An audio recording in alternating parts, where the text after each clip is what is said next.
Hello, everyone, and welcome to this edition of the Untitled Anime Show. In this episode, we're going to be reviewing Naruto. Now, before we get started, let me preface this. This is not the entire series because, oh my god, I don't have that much time in my life. Duck, this is on your request that we did Naruto for this episode. But we did the first 19 episodes. So this is really the first storyline. So this is not a reflection of the entire series, but more or less just as you're first getting started. But let's get the obligatory information out of the way. Sadar, go ahead. Well, Naruto originated as two award-winning single-shot manga books that formed the story later serialized by, are you ready for this? You want to guess the magazine? Could it be Shohan Jump? It was the weekly Shonen Jump magazine. The stories ran between 1999 and 2014, spanning 72 volumes. There's a lot of content in this. This is well, I'm going to get to the correlation between another anime, but go ahead, keep going.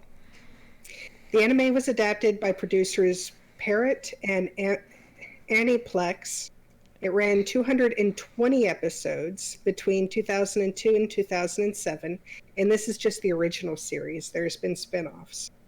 The English adaptation ran on Cartoon Network in the U.S. Yes, it did. The story, and still does.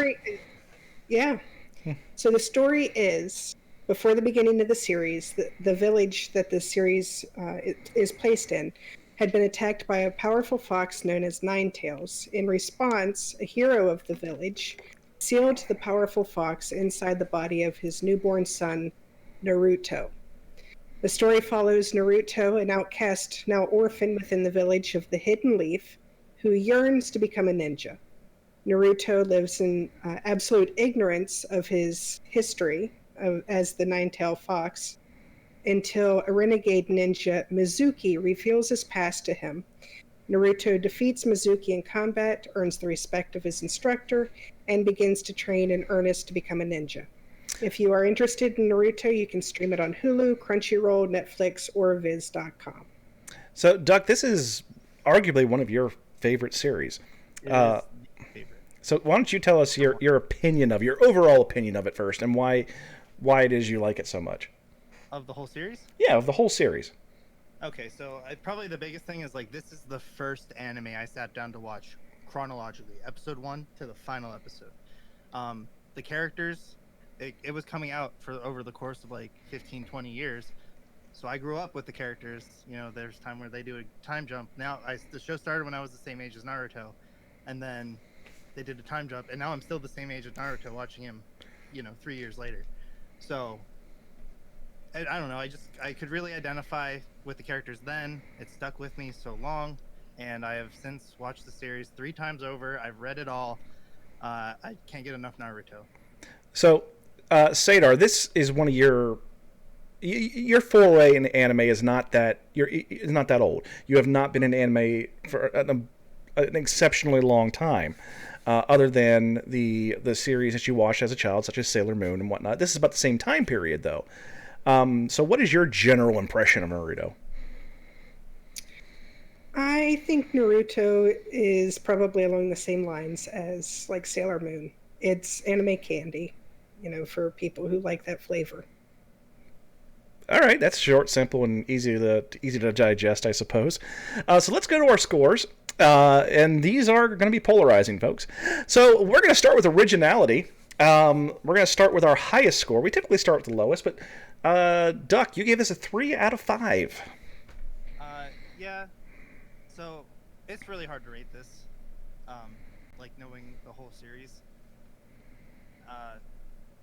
But I gave it a 3 because there's definitely, I took some points off because there's definitely character tropes, and they don't really ever stray away from the character tropes they fall into. And then it gets some positive points because I can see the roots that it planted for other anime future on. Like, I feel like there are a few popular anime now that have kind of copied Naruto from time to time. And then I don't know if it should take points off or give it points for this, but they're not ninjas. They're more like mages that try to be stealthy sometimes. That's a very good analogy. They're more like mages than they are actual ninjas. When we were going through and trying to score everything, I gave it a 2, just because it's so much of the same. Oh no, orphan with a troubled past, with a secret that everyone knows but him. So, and he's gonna fight because he wants to be like everybody else. There's so much there that's just trope to me. And it really, really seemed like this, because I'm going to branch into something we normally don't do, but I also give the story a 2. With story and originality, it seems like they actually built this specifically to be one of those animes that runs for hundreds of episodes. They really, there was a lot of little self-contained things that need to be there, and there was a lot of yelling. Oh my God, the yelling. And it reminded me of Dragon Ball Z. I gotta tell you, this first 19 episodes were so reminiscent of the Frieza saga in Dragon Ball Z, where you have like 17 episodes of somebody and it's supposed to be in like a 5-minute period, but it's like 17 episodes long, and it's just so much of that, and I think that's just because we got to fill airtime. And I think if they'd really taken it down and having the damn main character not scream every single line, I probably could have got into it more. Sadar, you gave it a 2 for originality. I did, because while it's a decent storyline, good luck finding anything that's not a trope or not a stereotype. I mean, you're right, the orphan with the secret past that everyone knows except him, and oh, there's ninjas, and it's a secret ninja village, and oh, there's so many secret ninja villages, and every secret ninja village has their secrets. And I got to tell you, just based off of what Raz said, every time Naruto came on screen, I cringed, because that character cannot communicate without screaming it, and I just got so tired of the screaming. Yeah, it reminds me of my youngest son. So moving in the story, I already said I gave it a 2. Duck and Sadar, you both gave it a 3. Let's hear Duck first. Okay, so yeah, let's talk about how hard it is to watch the first 5 episodes of this show when you're somebody that loves it very, very deeply in your heart. He's turning into sexy jutsu. He's having diarrhea. And like, they're not getting into. I don't know if they wrote it differently to appeal to a younger audience, and then got into like the more meatier stuff a little bit after. Like after episode 5, I really liked the story, but the first 5 episodes, when they're trying to introduce the ninja village and the 4 main characters, it's just rough. Nobody, it seems, likable. They're all really exaggerating their character tropes so they can. I don't know. I guess they really wanted to establish the characters the way they are, so they wrote them all as obnoxious in the beginning. Yeah, they all 3 of the main characters are incredibly obnoxious, because they're trying to establish this is the personality, and the personality is over the top. But Sadar, you gave this a 3. You want to give us your explanation on that? I thought the story was a valiant attempt.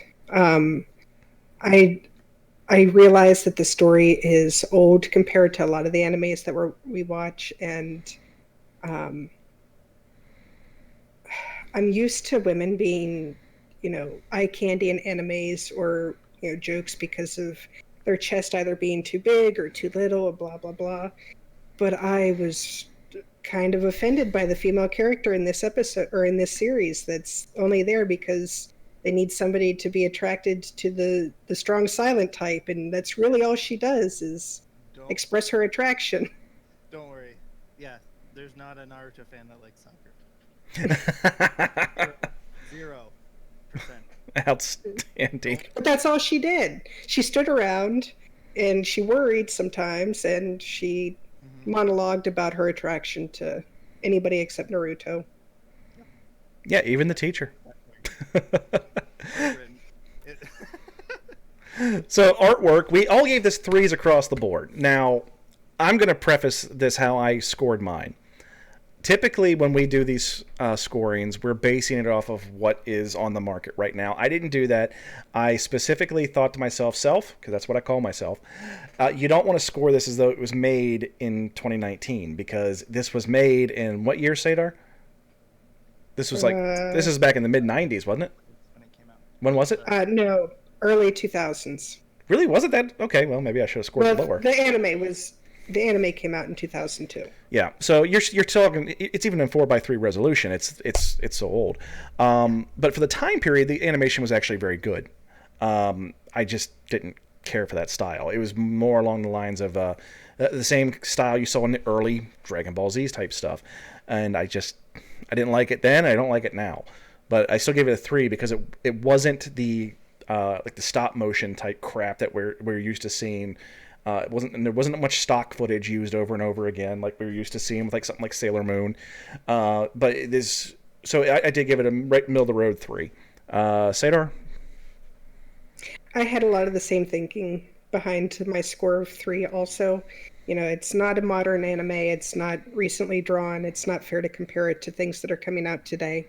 I do have to give Naruto points for not being, over the top with the muscles on the men, and with the exception of the sexy jitsu, the female characters weren't over sexualized. I thought it was okay. It wasn't great. It wasn't awful, but it was okay. Okay. Duck, go ahead with yours. Yeah, I gave it a 3. It's fine, but it wasn't the worst of its time. But it's old. You can tell it's old when you're watching it. I don't like that Naruto is supposed to be a ninja and stealthy, and he wears an orange jumpsuit. I don't like yellow. I don't like hot colors, so I never really liked Naruto's design much. But I really like Kakashi and Sasuke's designs. That's where I think that's like the best of the best, and Naruto's like the worst of the worst, and everybody else just in the middle. I did think like how most of the characters like in the background, you don't really meet any of them, but they are all wearing similar stuff, but they look pretty unique. They are, and the one thing I gotta tell you, the shoes bugged the hell out of me. I couldn't stand the shoes.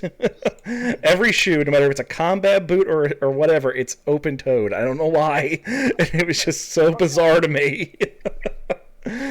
But let's move on here to depth. I gave this a 1. I'm sorry, I could not. Everything was so bloody predictable. What was going to happen?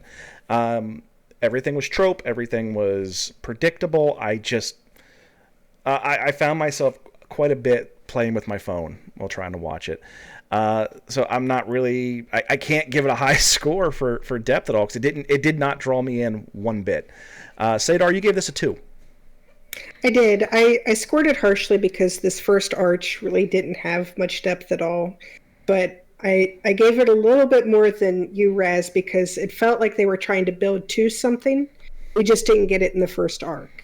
So I think the potential there is for there to be depth, where you're just not going to find it anywhere early in the storyline. Okay, and Duck, you gave this a 5. Yeah, so let me explain my thought process here with this 5. I tried to be real unbiased with what I rate things, and the way I looked at it was, or like how I rated this, because I try to keep this compartmentalized. There you go. These 19 episodes, and they, as Sadar said, they put a lot of building blocks down. They build a foundation over these 19 episodes, talking about the other ninja villages, talking about the different Hokages they've had, the history of the Leaf Village.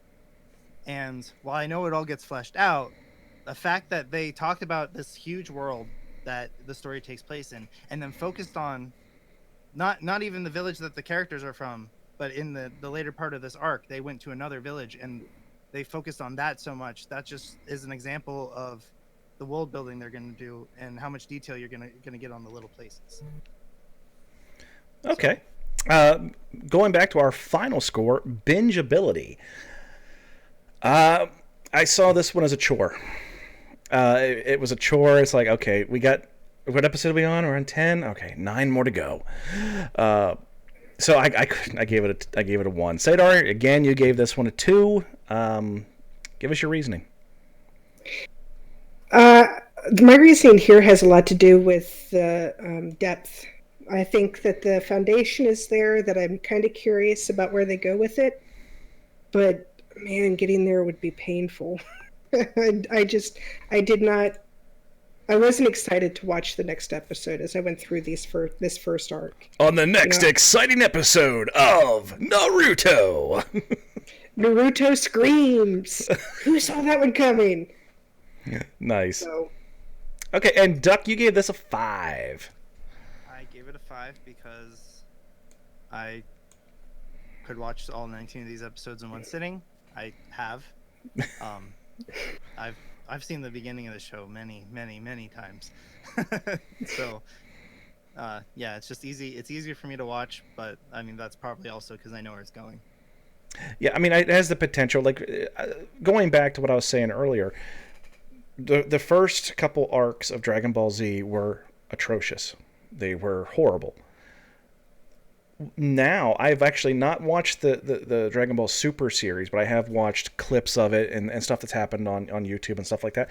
And it's not the same show. It's the same characters, completely different animation style, completely different acting abilities from the people. It's just a completely different show. It looks interesting. It still looks like it's going to be drawn out, but it's still interesting. That's a fair assumption to make for Naruto. Yeah, it seems like it has potential to grow into something, especially considering they've had how many hundreds of episodes to grow into themselves. Yeah, so it's something that could be there, but in this first arc, not so much. But moving on to our overall score, we typically rate things on a score of 1 out of 5, and we take the average score from our individual scores, come up with our meta score, and in this case, the meta score for Naruto becomes 3.8 out of 5. So, I'm sorry, 2.8 out of 5. 2.8 out of 5, which gives us a rounding up score of 3 leaf headbands out of 5. So, moving on to our final thoughts. Duck, do you put this at the front of your queue and watch it immediately, put it there for a rainy day, or forget you ever heard of it? If you're only going to sit down and watch 20 episodes, don't watch Naruto. 19. I'm going on an adventure, and if you're in for the long haul, then Naruto is one of those long-running shows. That's the number one show I would recommend over One Piece or Bleach or any of those other shows. I've seen those two, and Naruto is by far the best. Sadar, final thoughts? if you've already run through the long series that you enjoy, and I can think of better ones, Full Metal Alchemist, but if you're looking for a long series that it's okay. I mean, add it to your queue. I'm not going to tell you not to go watch it, but you've been warned. As for me, if I've not established this by now, I don't really get into like the epically long series. I like to watch a contained story, and I like to be able to watch it multiple times. I can't do that with Naruto. So in my case, mix it all together. But that is three varying opinions from three varying tastes. And hopefully by learning what we like, you can learn what you can go to watch by our opinions. There's some people that are going to say, I want to watch what Duck watches. I'm never going to watch what Raz watches. Sadar seems level-headed. I agree. So that pretty much wraps us up for this episode. So please like, subscribe, and hit that notification bell for all future episodes. And make sure you check back with us for future episodes of the Untitled Anime Show, our podcast, the Mount Moon Review. Find us all on Facebook, on Twitter, you name it. Other than that, I guess we're going to see you all on the next episode, on the next exciting episode of the Untitled Anime Show. Good night.